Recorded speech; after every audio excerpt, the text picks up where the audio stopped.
अस्सलाम वालेकुम नाजरीन, मैं हूं शहजाद इकबाल और आप देख रहे हैं जियो न्यूज़। जोड़ तोड़ की सियासत इस वक्त जारी है क्योंकि इंतखाबात के नताइज अब आ चुके हैं और कोशिश ये की जा रही है कि एक मखलूत हुकूमत बनाई जाए क्योंकि किसी भी पार्टी के पास सादा अक्सरियत नहीं है। वैसे तो पाकिस्तान तहरीक इंसाफ के पास सबसे ज़्यादा उम्मीदवार हैं जो कि जीते हैं, जो इंडिपेंडेंट की हैसियत से लड़ रहे थे, उनकी तादाद 92 है। लेकिन वो ये दावा भी कर रहे हैं कि हम हुकूमत बनाएंगे, लेकिन साथ साथ ये भी कहते हैं कि कोई मखलूत हुकूमत हम नहीं बनाएंगे, यानी कि किसी पार्टी के साथ मिलकर हुकूमत नहीं बनाई जाएगी। और अगर वो किसी पार्टी को अपने साथ नहीं मिलाएंगे तो ये नामुमकिन है कि फिर वो इन नंबर्स के साथ अपनी हुकूमत कायम कर सके। इसलिए इस वक्त जो ज्यादा पॉसिबिलिटी नजर आ रही है वो ये है कि PMLN, पीपल्स पार्टी, MQM और मुमकिन तौर पर JUI मिलकर मखलूत हुकूमत बनाए। इस वक्त जो तादाद है नून लीग के जीतने वाले उम्मीदवारों की वो 79 है, पीपल्स पार्टी के पास 54 है और जो आज़ाद इस वक्त है जिनका किसी पार्टी से कोई वाबस्तगी नहीं थी उनकी तादाद 5 है और JUI की तादाद 4 है।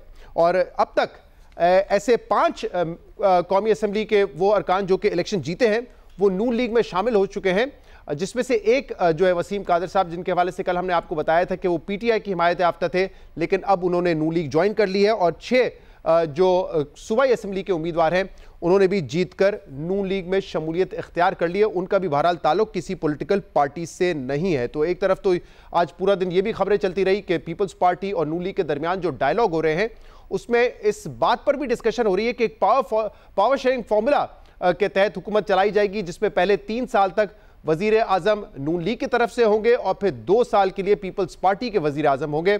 और यह भी स्पेकुलेट होता रहा कि शायद पहले 3 साल शहबाज शरीफ साहब वजीर आजम होंगे और पीपल्स पार्टी की जानिब से बिलावल भुट्टो जरदारी होंगे। लेकिन सबसे पहले मरियम औरंगजेब साहबा ने इस खबर की तरदीद की और अब से कुछ देर पहले शाहजेब खानजादा साहब के प्रोग्राम में ख्वाजा आसिफ साहब थे, उन्होंने भी ये कहा कि पावर शेयरिंग फॉर्मूला के हवाले से कोई बात नहीं हुई है। तो हम इस पर भी बात करेंगे कि क्या इस वक्त सूरत नजर आ रही है। लेकिन दूसरी तरफ हम ये भी देख रहे हैं कि बड़े पैमाने पे जो रिजल्ट्स हैं उनके खिलाफ ये भी आवाज़ उठाई जा रही है कि वो इलेक्शंस में रिगिंग हुई थी। खासतौर पे जो फॉर्म 45 है वो मुताबिकत नहीं रखते फॉर्म 47 के नताइज से।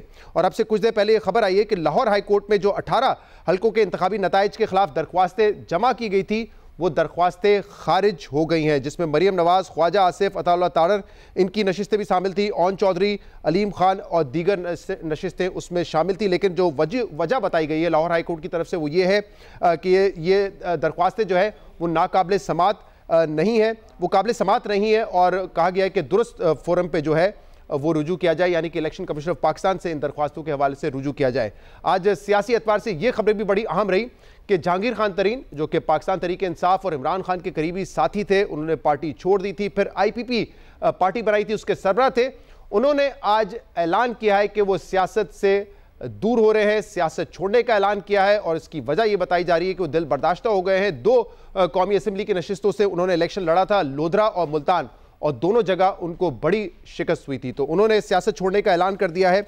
इसके अलावा परवेज खटक साहब भी पार्टी बनाई, पाकिस्तान तहरीक इंसाफ पार्लियामेंटेरियन, जिसमें उन समेत कई PTI के लोग जो मुनहरिफ हुए, उन्होंने PTI छोड़ी, उन्होंने PTIP ज्वाइन की थी। तो आज ये बयान भी सामने आया परवेज खटक का कि वो भी फिलहाल सियासत से ब्रेक ले रहे हैं। और परवेज खटक साहब बड़ा दावा करते थे कि उनकी पार्टी खैबर पख्तूनख्वा में बहुत मजबूत है, नौशेरा की 7 नशिस्तें हैं, 2 कौमी असम्बली की और 4 सूबाई नशिस्तें हैं। और उनका ये दावा था कि वो ये तमाम सीटें जीतेंगे, नौशेरा में PTIP का राज होगा।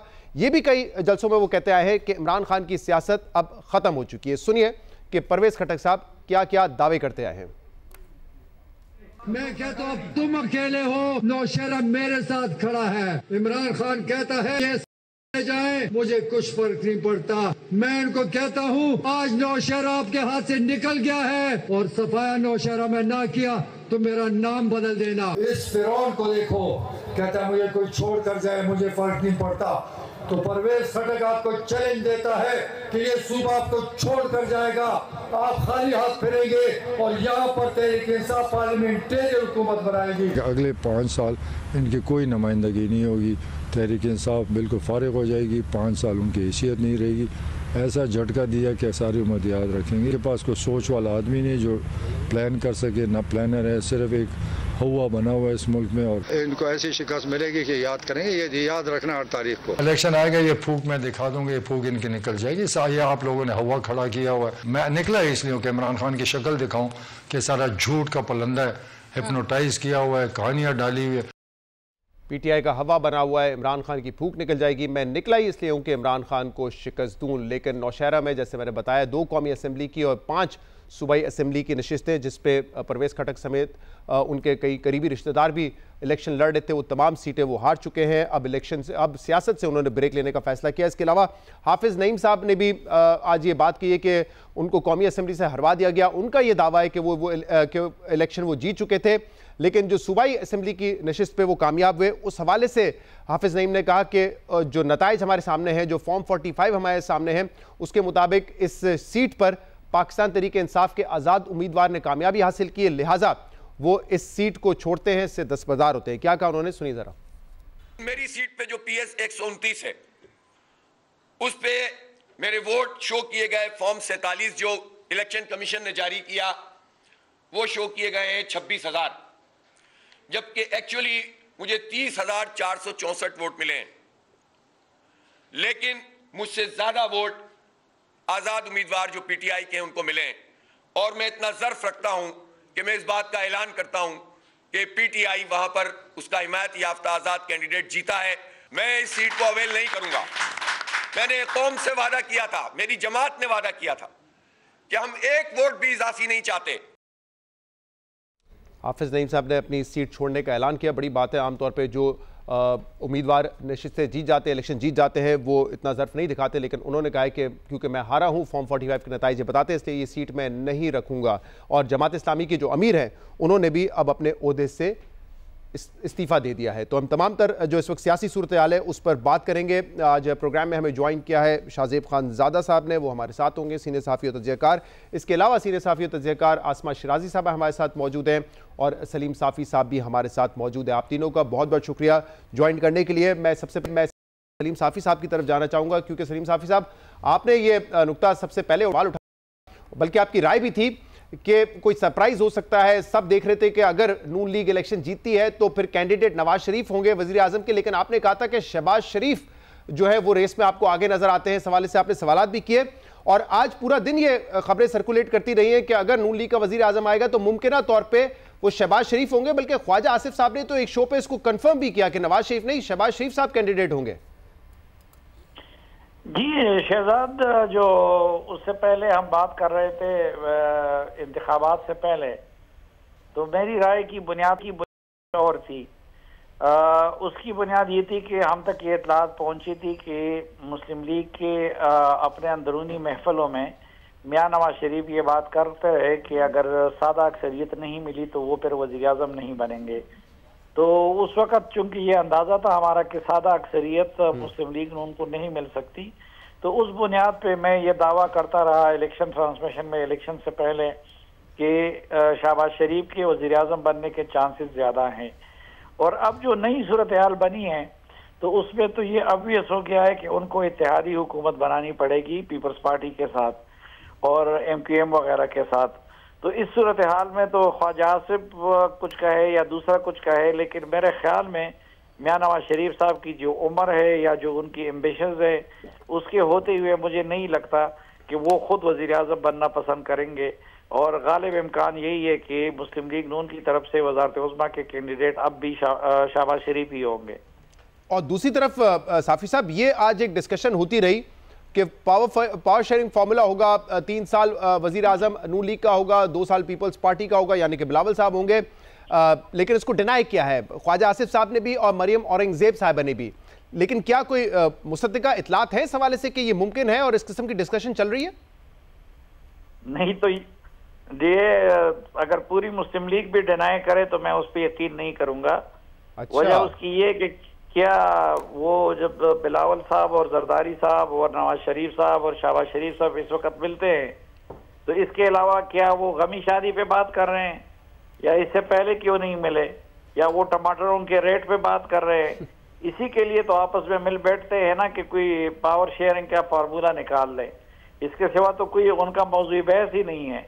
और लेकिन जरूरी नहीं है कि इसका कोई जल्द नतीजा निकले, क्योंकि 21 दिन है इनके पास पावर शेयरिंग का फार्मूला तय करने के लिए। लेकिन साहब एक पावर शेयरिंग तो ये है ना कि वुज़रा कितने होंगे, किसके पास अहम वजारतें होंगी या वजीर आजम किसका होगा, लेकिन यहाँ पे ये बात की जा रही है पावर शेयरिंग में 2 वुज़रा आजम होंगे 5 साल में, जो एक फॉर्मूला बलूचिस्तान में भी पीपल्स पार्टी PMLN की हुकूमत ने अडॉप्ट किया था। देखिए शहजाद, ये मुख्तलिफ ऑप्शन हैं उनके पेश नजर। एक पे ये ऑप्शन है कि जिस तरह PDM की पहली हुकूमत बनाई गई थी उस तरह की हुकूमत बनाई जाए जी। और दूसरा फार्मूला यही जिसका आप जिक्र कर रहे हैं कि आधी मुद्दत के लिए एक पार्टी का वजीर आजम हो, आधी मुद्दत के लिए दूसरी पार्टी का वजीर आजम हो। इसके अलावा भी एक आध तजवीज़ उनके ज़ेर गौर है, लेकिन किसी तजवीज़ पे अभी तक इत्तेफाक नहीं हुआ है। और ये मामला मेरे ख्याल में अभी कुछ दिन चलता रहेगा, क्योंकि उनको कोई जल्दी नहीं है जितनी हमें जल्दी है। जल्दी इसलिए नहीं है कि इस काम के लिए उनके पास 20-21 दिन है। सही। और शाहजेब साहब, आपने तो अभी ख्वाजा आसिफ साहब को इंटरव्यू भी किया है, उन्होंने भी इस बात को डिनाई किया कि कोई पावर शेयरिंग फार्मूला नहीं है, लेकिन साफी साहब कह रहे हैं कोई भी डिनाई करता रहे, हकीकत यही है कि इस वक्त हुकूमत बनानी है, इनकी मुलाकातें हो रही हैं, तो ये नहीं तो और क्या बात डिस्कस हो रही होगी? सर एग्जैक्टली बात तो यही हो रही है, मगर पावर शेयरिंग क्या इस तरह मरकज़ में पावर शेयरिंग की बात हो रही है कि 3 साल आपके 2 साल हमारे, तो उसको नून लीग ज़रूर डिनाई कर रही है। मगर जाहिर है इस वक्त पीपल्स पार्टी शहजाद एक आइडियल पोजीशन में है, और इतनी आइडियल पोजीशन है कि उनके बगैर हुकूमत बनी नहीं सकती। अगर तहरीक इंसाफ ने बनानी है तो पीपल्स पार्टी के साथ बनानी है, अगर नून लीग ने बनानी है तो पीपल्स पार्टी के साथ बनानी है। नून लीग PTI दावा कर रही थी कि जी हमें जो हमारे 40-50 मेंबरान अदालतों से फौरी रिलीफ मिल जाएगा वो मुस्तरद हो गया है, यानी इलेक्शन कमीशन में ही फैसला होना है, ट्रिब्यूनल्स में ही फैसला होना है, तो उसमें फौरी तौर पर फैसला नहीं आ पाएगा। तो PTI के पास 92 अराकीन ही हैं, उन्होंने ये फैसला भी अभी तक नहीं किया कि वो किस पार्टी में शामिल होंगे ताकि उन्हें रिजर्व सीट्स मिलें, वो पेचीदा मामला ऑलरेडी मौजूद है। तो ये तो अब वाज़ेह है कि हुकूमत बनेगी तो नून लीग पीपल्स पार्टी ही बनाते नजर आएंगे, और पीपल्स पार्टी को पता है कि नून लीग के पास और कोई ऑप्शन नहीं है। इतने इंडिपेंडेंट शायद टूटे ना कि नून लीग इस पोजीशन में आए कि वो MQM, JUI, IPP और दीगर जमातों के साथ मिलकर थोड़े थोड़े लोगों को मिलाकर हुकूमत बना ले। एक आइडियल सिचुएशन पीपल्स पार्टी के साथ है। पीपल्स पार्टी इसलिए बारगेन करेगी, और बारगेन वो मैक्सिमम लिमिट पर जाके करेगी, जिसमें बलूचिस्तान के वजीर आला से लेकर स्पीकर कौमी असम्बली से लेकर चेयरमैन सेनेट से लेकर सदारत से लेकर तमाम चीज़ें होंगी। अगर बात यह मार्केट में आई है कि 3 साल और 2 साल की बात हो रही है, तो आप सोचिए कि किस लेवल पर जाकर होगा। बट नून लीग का ने यह तासुर जरूर दे रही है कि यह हमें एक्सेप्टेबल नहीं है कि अभी हम IMF के प्रोग्राम में जाए, 3 साल मुश्किल फैसले करें, उसके बाद चाहता हूं। और आसमा साहबा, आपसे भी हमने तफसील से बात करनी है, लेकिन पीपल्स पार्टी की प्रेस कॉन्फ्रेंस इस वक्त शुरू हो चुकी है, उनका CEC का इजलास था, आइए चलते हैं। प्रेसिडेंट आसिफ अली जरदारी की क़यादत में सारे हर तरह से हमारे भी इलेक्शंस में लड़के लोग आए हैं, और CEC के फाजिल मेंबरान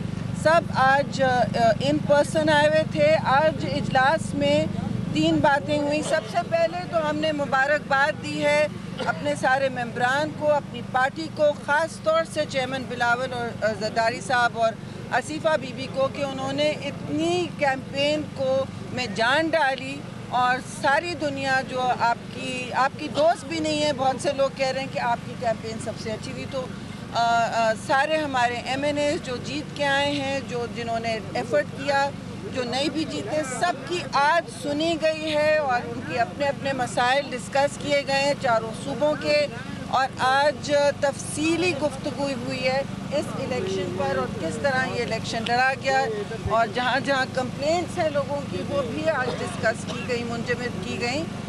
मुबारकबाद फिर मैं दूंगी, और ख़ास तौर से शाजिया हमारी एक बहुत मुश्किल हल्का जीत के आई हैं मेरी दोस्त, और फैसल कुरीन कुंडी यहाँ खड़े हैं, इन्होंने भी DI खान में बड़ी फ़ाइट की, और बुख्ती साहब खड़े हैं, चटान साहब खड़े हैं। बुख्ती साहब को तो हमने बार बार मुबारकबाद दी, इंशाल्लाह वो बलूचिस्तान में और भी हमारे लिए मुतहर्रिक होंगे।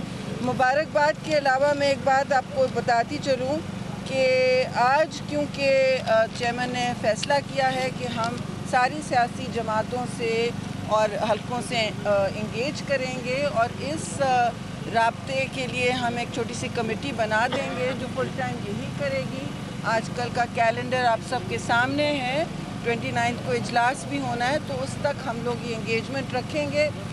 ये भी मैं आपको बताती चलूँ कि देखिए कल क्योंकि हमारा इजलास कंटिन्यू करेगा, दोपहर में लगभग 3 बजे, आज ख़त्म नहीं हो पाया, तो हमने आपको तकलीफ़ दी कि क्योंकि आप वेट कर रहे थे, हम बाहर आके आपको बताते कि जी कल ये इजलास होगा, हमारी कमेटीज़ तश्कील हो रही हैं, और पॉलिटिकल एंगेजमेंट हमारा जारी रहेगा।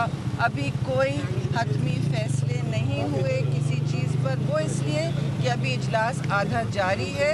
क्वेश्चंस भी हम तफसीली तौर पे कल ही लेंगे। आप लोगों से गुजारिश है जी, हाँ जी, रिग्ड इलेक्शंस के बारे में बात कर दी, वो कल तफसील से हम तीनों बात करेंगे।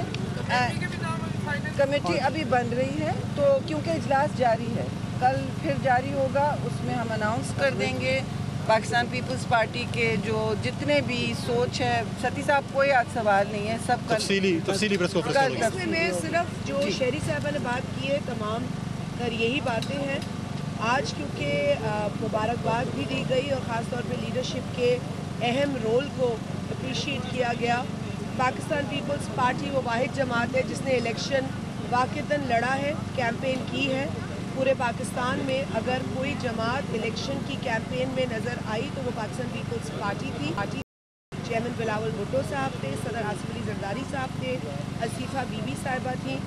तो ये भी हमने आज बहुत ज़्यादा महसूस किया अपनी गुफ्तगू में कि जो हर सूबे से लोग आए थे, हर सूबे के लोग यही कह रहे थे कि हमें अपने सूबे में अपनी लीडरशिप नज़र आई और वाज़े अंदाज में नज़र आई। इसके साथ साथ जिस तरह शरीफ बीबी ने कहा कि आज मुख्तलिफ़ सूबों से जो हमारे अरकान आए थे उन्होंने अपनी कंसर्न्स का इज़हार किया। इलेक्शन में होने वाली जो ज़्यादतियाँ थी, इरेगुलरिटीज़ थी, उसका तस्करा हुआ, उसका ज़िक्र हुआ, उस पर तशवीश का इज़हार किया गया। ये गुफ्तगू कल भी जारी होगी। कुछ अरकान जो आज नहीं पहुंच सके वो भी कल मीटिंग में होंगे और इंशाल्लाह और दीगर गुफ्तगू कुछ अरकान नहीं बोल पाए आज क्योंकि तवील मीटिंग हो गई है।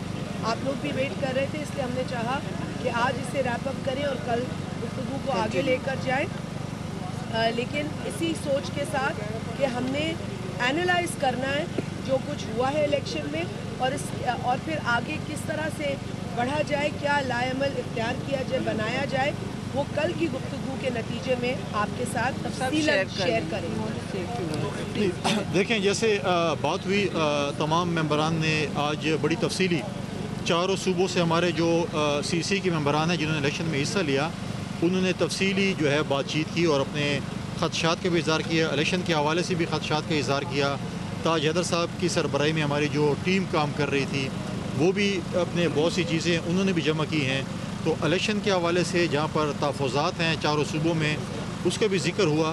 तो एक तफसीली उसके ऊपर हम एक जो है वो एक स्टेटमेंट या प्रेस कॉन्फ्रेंस हम बाद में करेंगे और उसमें बताएंगे कि कहाँ पर फ्लॉस थे, कौन कौन उसमें मुलविस था, किस है वो ज़िम्मेदार होना चाहिए। उसके अलावा जो है जिस तरीके से बात हुई कि चेयरमैन भुट्टो जरदारी साहब को अप्रिशिएट किया गया, जिस तरीके से उन्होंने अपना बयानिया अपना मंशूर पूरे पाकिस्तान में लेकर गए।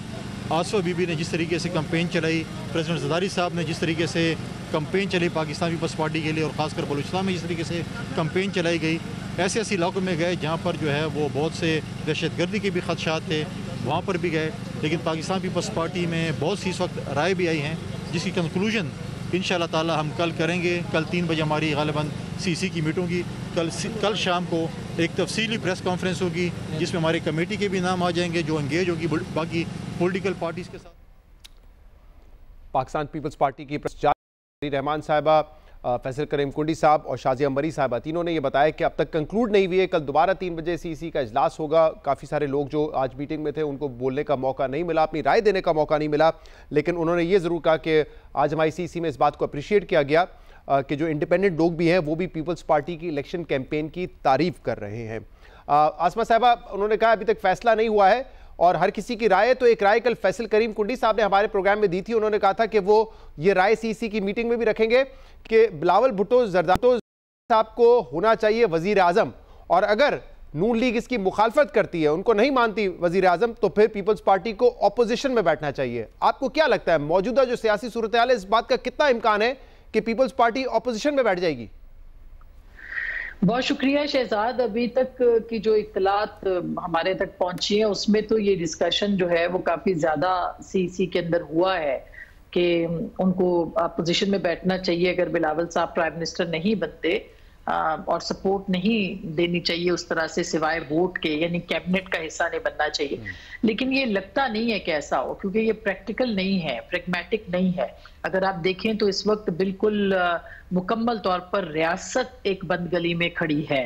अगर पहले ही पाकिस्तान तहरीक इंसाफ अनाउंस कर चुकी है कि वो अलग होके बैठेंगे, वो अपोजिशन में बैठेंगे, वो हुकूमत में नहीं बैठेंगे, और वो किसी भी सियासी जमात के साथ ताहाल बात करने को भी तैयार नहीं है, और ना ही रियासत उनके हवाले से कोई बहुत ज्यादा ऑप्टिमिस्ट है, ना बात कर रही है। जहां तक इस बात का ताल्लुक है कि पाकिस्तान पीपल्स पार्टी और नून नहीं मिल के बैठते, तो पाकिस्तान मुस्लिम लीग नवाज के लिए भी इस वक्त बहुत ज्यादा मुश्किलात हैं। उनकी पार्टी के अंदर भी एक बहस है और डिवाइड है। अगर देखें तो एक डिसइंटरेस्ट सा है मियां नवाज शरीफ का प्राइम मिनिस्टर बनने के हवाले से, एक उनकी एक अपनी हिचकिचाहट नजर आ रही है। शहबाज शरीफ साहब मखलूत वजीर आजम के तौर पर पहले से ही बन चुके हैं, और आपने कल देखा होगा कि यानी उनका नाम जो है प्रपोज हो चुका है। अगर देखा जाए बेशक उसकी तरदीद हो गई है, लेकिन पार्टी के अंदर यही कहा जा रहा है कि उनको ही मखलूत हुकूमत के वजीर आजम के तौर पर सामने आना पड़ेगा। और कल जो प्रेस रिलीज आई थी वो भी आपके सामने है, तकसीरियत की बात की गई है, कौमी हुकूमत की बात की गई है, और एक वाज़े पैगाम है जो कि सियासी जमातों को मिल चुका है। तो ऐसी सूरत में बहुत लिमिटेड ऑप्शंस हैं पॉलिटिकल पार्टियों के साथ। पॉलिटिकल पार्टीज को बहरहाल जो पुरानी सियासी जमातें हैं उनको मजीद शायद कुर्बानी देनी पड़ेगी और आगे आना पड़ेगा ताकि ये सिस्टम ना गिरे। और अगर सिस्टम गिर जाता है तो जाहिर है कि इसमें किसी का भी फायदा तो नहीं होगा। सबसे ज्यादा नुकसान तो रियासत का होगा और स्टेक होल्डर्स का होगा, जो सबसे बड़े स्टेक होल्डर्स हैं उनका होगा, तो ये एक और आवाम का होगा। तो मेरा ख्याल है कि एक बंदगली है जिसमें से निकलना है, और पाकिस्तान पीपल्स पार्टी को फैसला कुन हैसियत हासिल है। और आपको लगता है कि इस बात का कोई इम्कान है कि बिलावल भुट्टो ज़रदारी पे पीएमएलएन कन्विंस हो जाएगी कि ठीक है, क्योंकि आप खुद कह रही है कि इस वक्त जो नताइज आ रहे हैं उससे तो ऐसा लगता है कि नून लीग का जो प्लान नंबर 1 था वो डिस्टरप्ट हो गया है कि नवाज शरीफ साहब वजीर आजम बनेंगे सादा अक्सरियत के बाद। अब वो नहीं है, तो इस बात का इम्कान है कि बिलावल साहब जो है वो वजीर आजम बन जाए और पीएमएलएन एक्सेप्ट कर ले इसको? मेरा नहीं ख्याल कि पीपल्स पार्टी प्रेफर करेगी, लेकिन अगर ऐसा ऑप्शन जो कि कल की मुलाकात में यकीनी तौर पर ज़ेर बहस आया होगा और उसके बाद ही सेंट्रल एग्जीक्यूटिव कमेटी जो है पाकिस्तान पीपल्स पार्टी की वो इसको डिस्कस करेगी। लेकिन जो पावर शेयरिंग फॉर्मूला की बात हो रही है उसके ऊपर भी अब अगर बात हुई है तो ये तय करना पड़ेगा कि पहले 2.5 साल कौन है और अगले 2.5 साल कौन है। अगर आपको याद हो तो दिसंबर में हमने जरदारी साहब को ये सवाल पूछा था, क्योंकि इस तरह की बात जो है वो हो रही थी, तो उस पर उन्होंने इस पे ना इकरार किया था ना उन्होंने तरदीद की थी, बल्कि ये कहा था कि बरतानिया के अंदर भी हुकूमतें जो हैं वो आती जाती रहती हैं और एक दूसरे को सहारा देती हैं। एक बात बिल्कुल शहजाद खबर के तौर पे भी है और वैसे भी कि पाकिस्तान पीपल्स पार्टी और नून लीग के बीच में ये बात जरूर हुई है कि एक दूसरे को गिराया नहीं जाएगा, यानी सिस्टम को गिरने नहीं दिया जाएगा।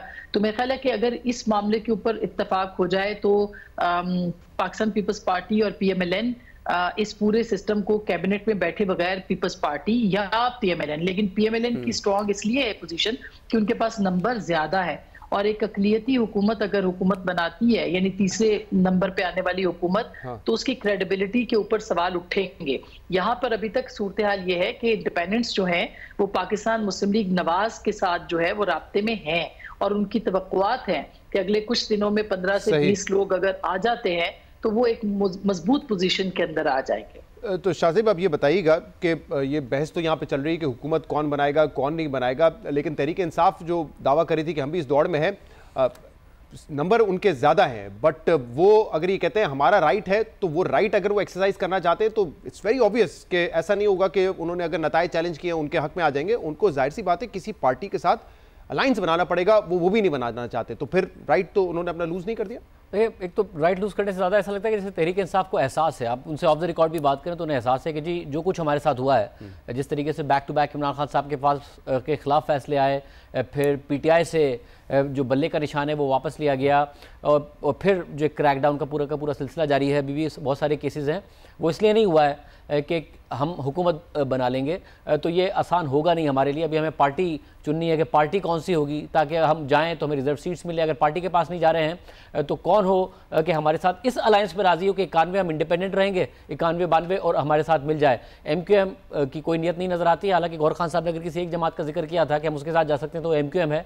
MQM कतई तौर पर तहरीक इंसाफ के साथ जाने को तैयार नहीं है।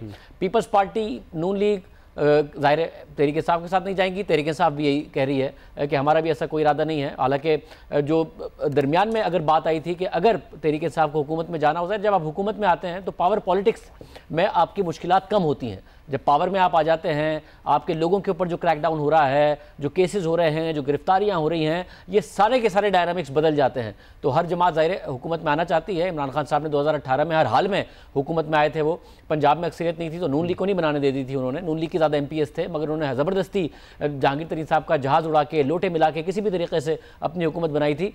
तो ये तय है कि तमाम जमातें हुकूमत बनाना चाहती हैं, मगर इस वक्त तहरीक इंसाफ के लिए वो माहौल नहीं है कि जिसमें वो हुकूमत के लिए आगे बढ़े या किसी के साथ अलायंस करें। साफी साहब, एक तो परवेज खटक साहब की हमने कुछ बयानात भी सुनाए। वो कह रहे थे कि PTI का और इमरान खान का सफाया हो गया, लेकिन नौशहरा की वो अपनी 7 नशिस्तों पे हार गए हैं। इसके अलावा भी आराम से मेजॉरिटी ले ली है तहरीक इंसाफ ने। इसकी एक तो वजह आपको क्या समझ आती है, और अब आपको लगता है कि ये जो एक फॉर्मूला था PTIP का वो अब नाकाम हो चुका है? ये कह रहे हैं सियासत से ब्रेक लूंगा। तरीन साहब ने IPP बनाई, अब वो भी कह रहे हैं कि मैंने सियासत छोड़ दी है। देखिए, इसकी एक बड़ी वजह तो ये है कि हम इत्तेफाक करें या इख्तिलाफ करें, लेकिन PTI बहरहाल इमरान खान साहब की ज़ात का दूसरा नाम है। वहाँ जो वोटर है, जो सपोर्टर है, जो लाइकिंग है, वो सब कुछ इमरान खान के लिए है। और परवेज खटक साहब और महमूद खान साहब ये सब काबिल एहतराम शख्सियात है, लेकिन बहरहाल ये सेकंड टियर के लीडर्स रहे हैं और इनकी शख्सियत में वो करिश्मा या वो चीज़ नहीं है जो इमरान खान साहब या मियां नवाज शरीफ या किसी और कौमी सतह के लीडर के पास मौजूद है। वो ड्राइंग रूम की सियासत कर सकते हैं, सेकंड टियर में अच्छा परफॉर्म कर सकते हैं, लेकिन वो आवाम की अक्सरियत को अपने गिर्द जमा भी नहीं कर सकते और इस इलेक्शन में उन्होंने जमा भी नहीं किया। दूसरी तरफ ये था कि इस वक्त PTI ने खैबर पख्तूनख्वा में लोगों ने लगता यही है कि कैंडिडेट को देखे बगैर और बाकी चीज़ों को देखे बगैर एक इंतकाम में और एक जिद में वोट दिया है। और उससे ये भी साहब, उसकी एक सबूत ये भी है कि परवेज खटक साहब और महमूद खान साहब जैसे लोगों के साथ बहुत बुरा हशर किया गया है। दूसरी जमातों के उम्मीदवारों की बनिस्बत उन पे PTI के वोटर और सपोर्टर ने बहुत ज्यादा गुस्सा निकाला है, वोट की शक्ल में। वोट की शक्ल में, सही। और ये जरा बताइएगा क्विकली कि फिर मैं ब्रेक लूंगा कि खैबर पख्तूनख्वा में किस तरह हुकूमत बनाएगी तहरीक इंसाफ? आपका अंदाजा क्या है, आपके पास खबर क्या है? किसी पार्टी में शामिल होकर करेंगे या आजाद उम्मीदवार की हैसियत से भी एक आजाद वजीर आला होगा? देखिए, इसमें अभी तक कोई क्लैरिटी नहीं है, लेकिन लगता तो यही है कि जो इमरान खान साहब की ब्लेसिंग वहाँ पे अली अमीन गंडापुर को हासिल है और उन्होंने अली अमीन गंडापुर को शायद वो वज़ारत आला के लिए नामजद करेंगे, क्योंकि जो बाकी 2-3 पोटेंशियल कैंडिडेट थे उनके वज़ारत आला के, तो आतिफ भी इस वक्त, आतिफ खान भी रेस में नहीं है, शाहराम तरकई भी रेस में नहीं है और तैमूर जगड़ा हार गए हैं, इसी तरह कामरान बंगश वो भी हार गए हैं। तो मुकाबले के जो उम्मीदवार है, एक तो उसमें मुश्ताक गनी साहब का नाम आ रहा था जी, मुश्ताक गनी साहब हैं और अली अमीन गंडापुर साहब हैं और एक उमर अयूब के भाई भी है, लेकिन लगता यही है कि इमरान खान साहब का अपना रुझान अली अमीन गंडापुर की तरफ होगा। सही है। और ये क्योंकि पहले एक ये अंदेशा था कि शायद कुछ आज़ाद जो जीते हैं वो फिर IPP ज्वाइन कर लें या फिर PTIP ज्वाइन कर लें KP में, यानी खटक साहब को ज्वाइन कर लें।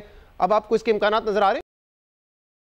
नहीं, देखिए, उसका बिल्कुल इम्कान तो अब भी मौजूद है और अगर पीपल्स पार्टी और मुस्लिम लीग उस ऑप्शन की तरफ जाएं तो मेरा ख्याल ये है कि 40 से 50% तक लोगों को वो तोड़ सकते हैं।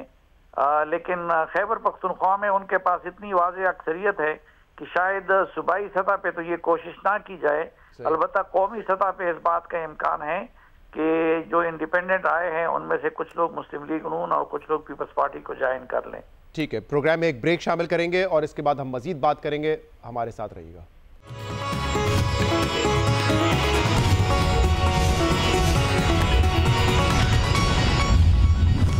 वेलकम बैक नाज़रीन। प्रोग्राम में हमारे साथ शाहजेब खानज़ादा, आसमा शिराजी और सलीम साफ़ी साहब मौजूद हैं। शाहजेब, ये हमने जो पहले हाफ में डिस्कस किया कि ये तो शायद इम्कान कम है कि अब नवाज शरीफ साहब वज़ीर आज़म बने, शहबाज शरीफ साहब बनेंगे या पावर शेयरिंग फॉर्मूला होगा, but what's next for Nawaz Sharif sahab? क्योंकि वो आए 21 अक्टूबर को, बड़ा जलसा किया, केसेस ख़त्म हुए, काफ़ी अरसे वो जिला वतन रहे, और इससे बेस्ट मेरे ख्याल से फील्ड हो नहीं सकती थी उनके लिए कि पीटीआई मुश्किलात में है, बल्ला भी नहीं है, और उनके पास हर एडवांटेज था, इंक्लूडिंग ये भी इल्ज़ाम लगता था कि जो आपकी पंजाब की केटेकर गवर्नमेंट है वो उनको सपोर्ट करिए, फैसिलिटेट करिए। उसके बाद ये नतीजा, व्हाट वेंट रॉन्ग और फ्यूचर क्या अब होगा नवाज शरीफ साहब का? देखिए, मेरा ख्याल एक नैरेटिव का तो मसला था ही कि नैरेटिव नहीं था, वोट को इज्जत दो, जो मज़ाहमत होता है वो नून लीग का जो वोटर सपोर्टर है उसको बड़ा मैटर करता है। ये बात साबित हुई है 2018 में पूरे रियासती जबर के बावजूद पंजाब में जिताया था वोटर सपोर्टर ने। मगर एक और मुझे जो मसला नज़र आता है वो ये कि जो तहरीक इंसाफ के साथ हुआ बिल्कुल आखिर में, और जो इमरान खान साहब के केसेस बैक टू बैक हुए, उससे नून लीग के अपने वोटर में ये तासुर ज़रूर गया है कि जी मुकाबला ही नहीं है आगे से, तो जब मुकाबला नहीं है तो निकलना क्यों है। 48% का टर्नआउट है शहजाद, जिसका मतलब है कि ऐसा नहीं कि पीटीआई का कोई एक्स्ट्राऑर्डिनरी वोटर निकला है, नून लीग का वोटर नहीं निकला है। तीसरा मसला है, अक्टूबर में आ गए थे नवाज शरीफ साहब, 1.5-2 साल उन पर तनकीद हुई, भाई की हुकूमत थी, नहीं आए, किसने रोका था? भाई आपके भाई की हुकूमत थी, आपको आना चाहिए था, आप नहीं आए, मगर आ गए। अक्टूबर में आपने एक तकरीर की, तकरीर पर आपको पॉजिटिव रिव्यूज़ मिले क्योंकि आपने एक बड़ी कंस्ट्रक्टिव बात की, मगर उसके बाद आप गायब हो गए। मिड जनवरी तक आप गायब हैं, आपकी बेटी गायब है, सोशल मीडिया से गायब है, इलेक्ट्रॉनिक मीडिया से गायब है।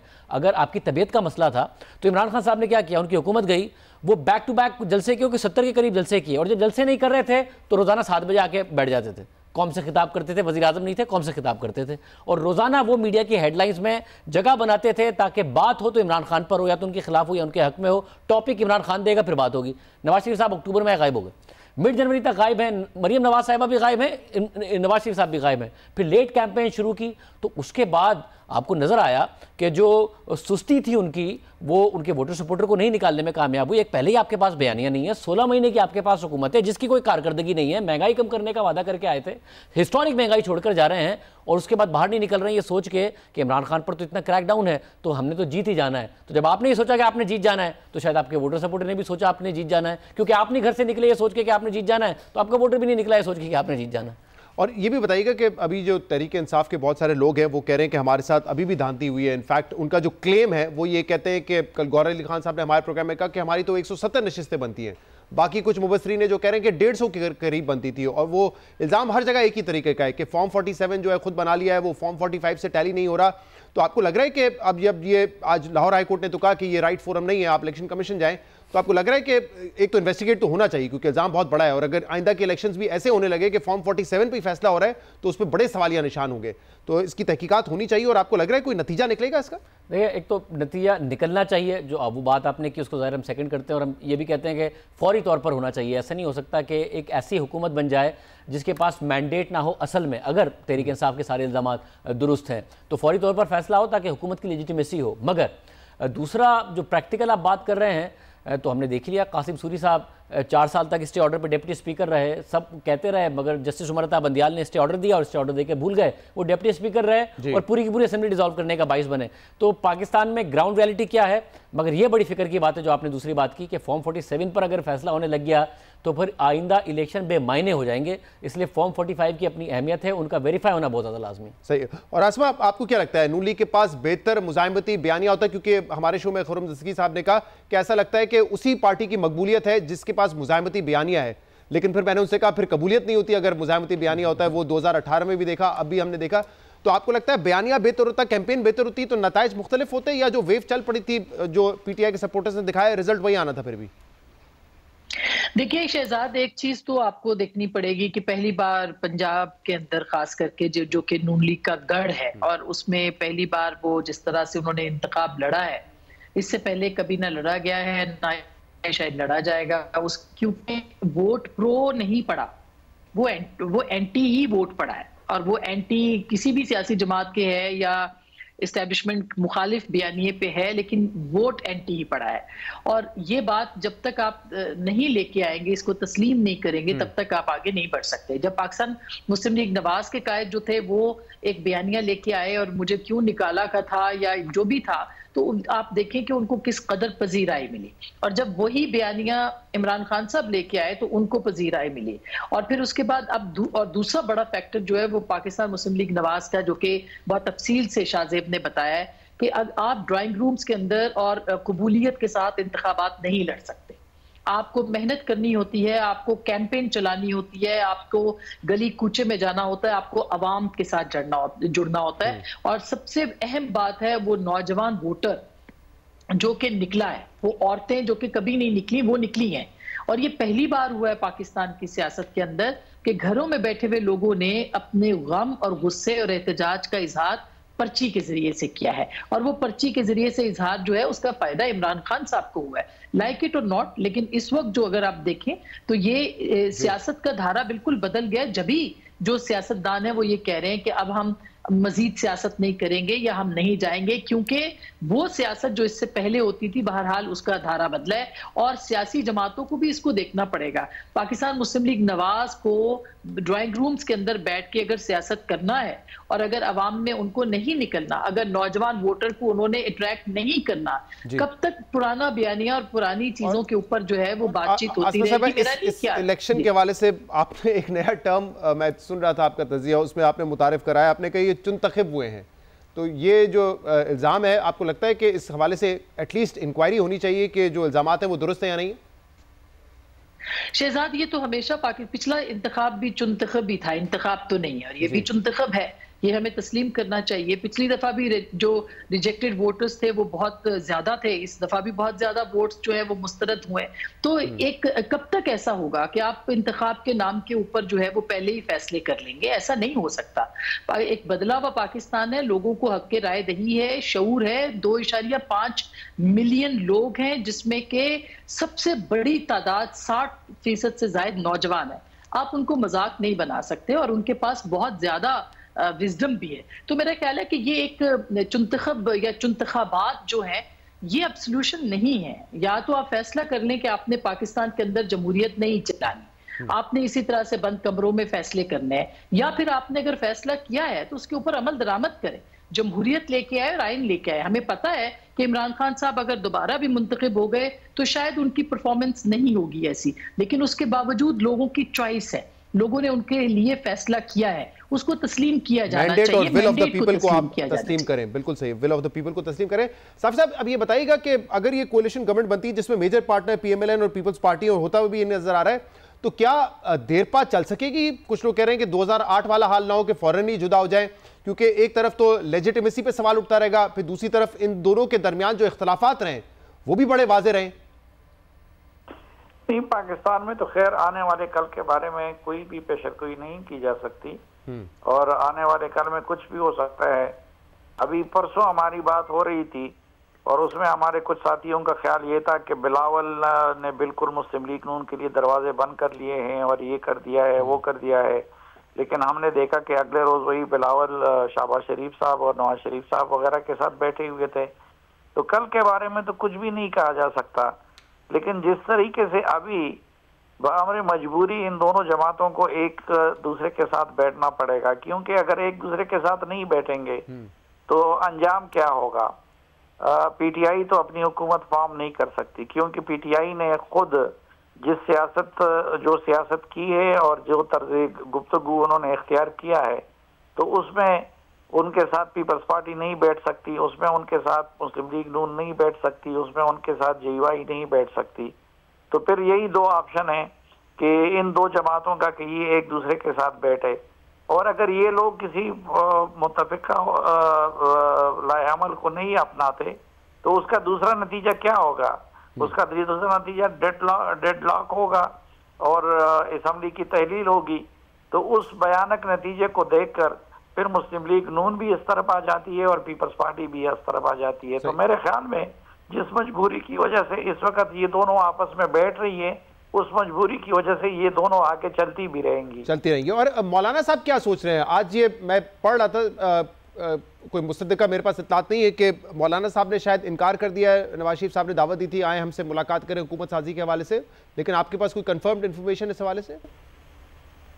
नहीं, मेरी तो मौलाना से खुद बात नहीं हुई है, तो इसलिए मैं कोई यकीनी बात तो पता नहीं है कि वो हुकूमत साजी हुकूमत का हिस्सा बनेंगे नहीं बनेंगे, लेकिन जाहिर बात है इस मरतबा मौलाना साहब को इतनी बुरी तरह शिकस्त हुई है और इतनी कम नशिस्तें उनकी आई है कि वो बस उसके साथ हुकूमत के साथ एक दुम की हैसियत ही रखती होंगी उनकी जमात।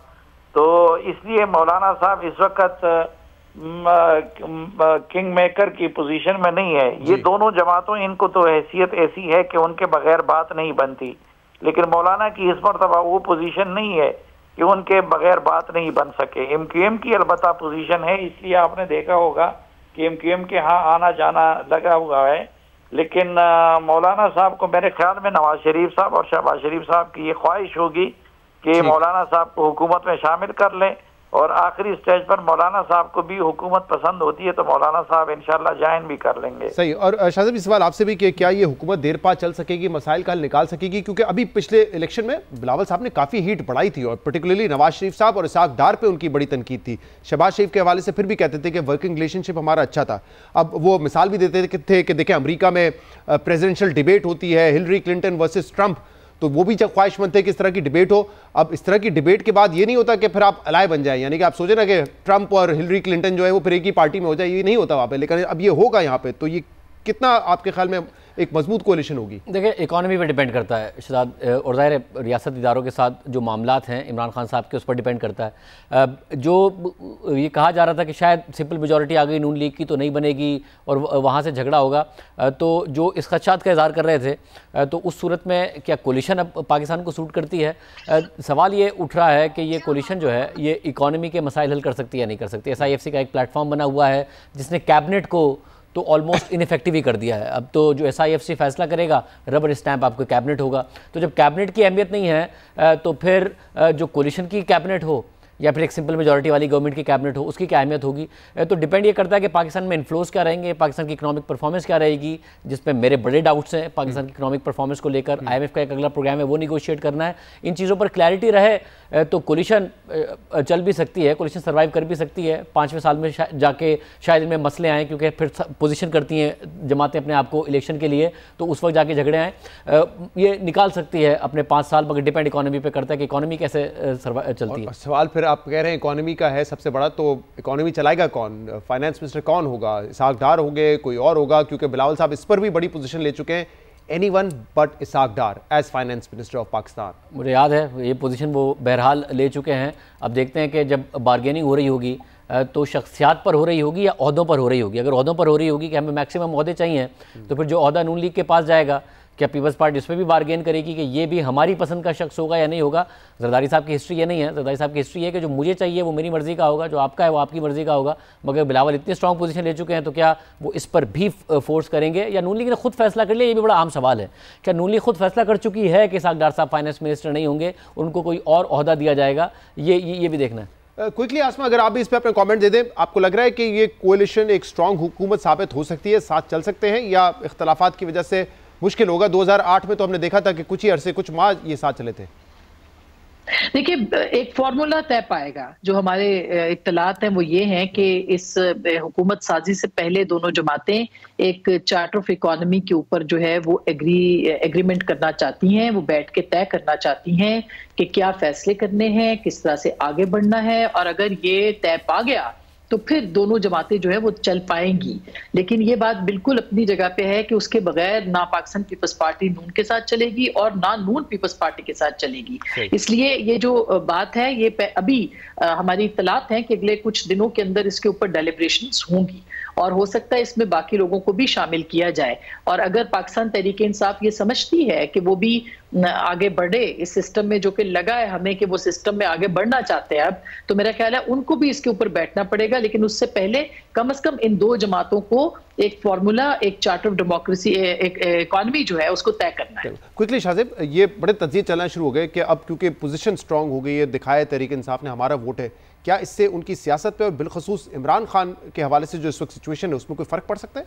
देखिए कोई फ़र्क नहीं पड़ेगा। ज़ाहिर है ये तो मामला उसी वक्त तय होंगे, या तो इस हुकूमत के हालात मामलात ख़राब हो जाएं या फिर कोई ऐसे CBM इमरान खान साहब की तरफ से किए जाएँ जिसमें मामलात बेहतर हों।